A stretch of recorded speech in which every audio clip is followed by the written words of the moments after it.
Daniel Steele family ties. The kids were all good people. Her architecture firm was a success, and she had more work than she could handle. She was doing well, and so were they. Ted had just applied to law school and had gotten a new apartment with a friend from college.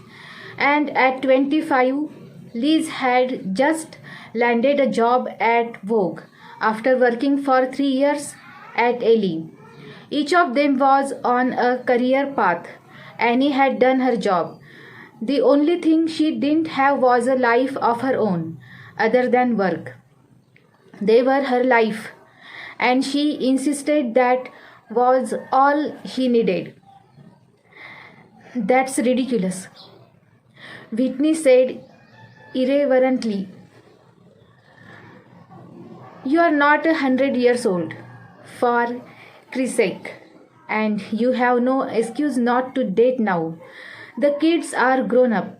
She had fixed Annie up with several blind dates, none of which had worked out, and Annie said she didn't care. If I am meant to meet a guy, it will happen one of these days, she said philosophically. Besides, I am to set in my wall.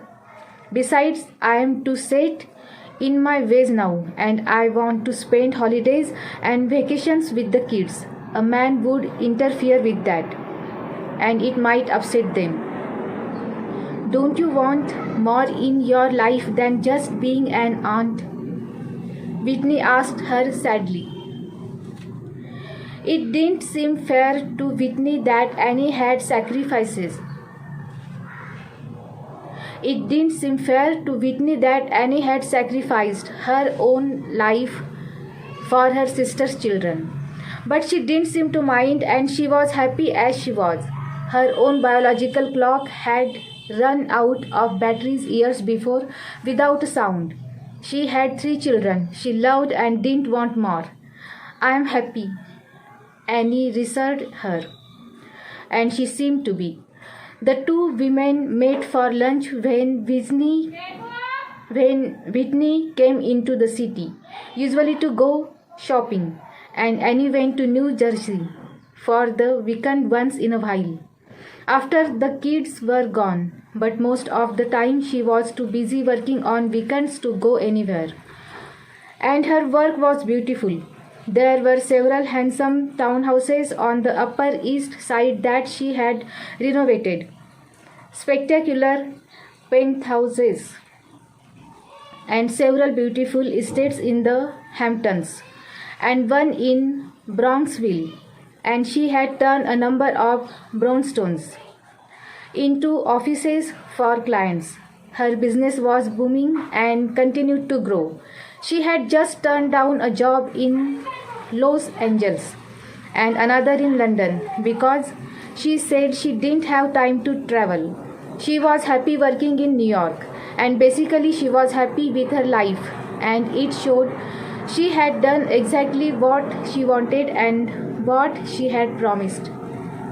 She had accompanied her nieces and nephew from childhood to young adulthood, and she didn't mind the sacrifices she had had to make at all.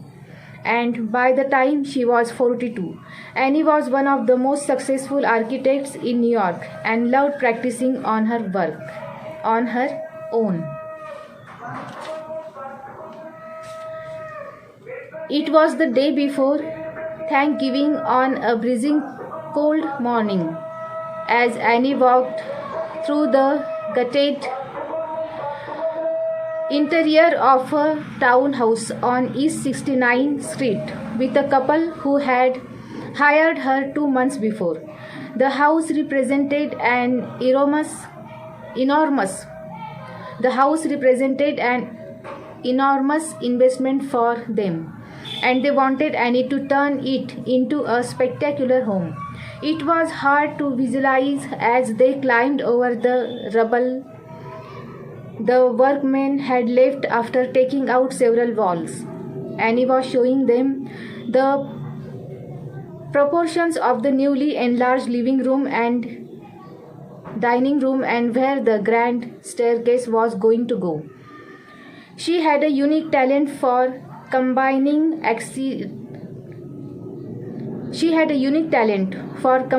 ancient and contemporary designs and making it look both avant-garde and warm. Although it was hard to imagine right now. The husband was questioning her intensely about the costs, and his wife was looking anxious now that she saw the state of total chaos the house was in. Annie had promised them it would be complete in a year. Do you really think you can get us in by next fall? Alicia Ebersole said nervously. This contractor is very good. He's never let me down yet, Annie said, smiling pleasantly at them. She looked calm and unruffled as they stepped over several beams. She was wearing grey slacks, stylish black leather boots, and a heavy coat with a fur-lined hood. She still looked considerably younger than she was. He will probably bring it in at twice the price. I had no idea we were going to destroy this much of the house, Harry Ebersole commented with a look of dismay. We are just making room. You are going to need these walls for your art. She had been working closely with their interior designer and everything was in control. 3 months from now, you will start to see the beauty of the house emerge. I hope so, Alicia said softly, but she no longer looked so sure. They had loved their friend's house that Annie had done and had begged her to take this job. And once Annie saw the house, she couldn't resist, although she already had too much on her plate as it was. I hope we didn't make a mistake with this house, Alicia said, as her husband shook his head in despair. It's a little late to be saying that now. He grumbled as they went back downstairs and headed toward the front door. When they opened it, they stepped out into an icy blast, and Annie pulled the fur hood up over her blonde hair. Both Ebersoles had already commented to each other how pretty she was, and that she apparently was good at what she did too from everything they had heard. What are you doing for Thanksgiving? Annie said easily, as she walked them to their car with the plans under her arm.